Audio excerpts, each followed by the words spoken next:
Alaknanda enclave में एक plot आया है।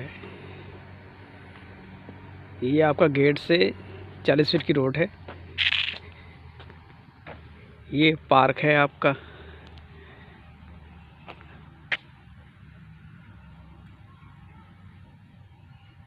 और ये कॉर्नर का प्लॉट।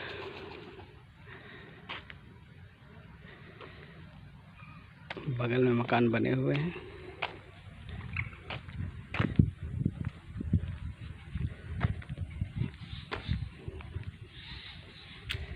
जस्ट ये प्लॉट के बगल वाला प्लॉट ये वाला है आपका।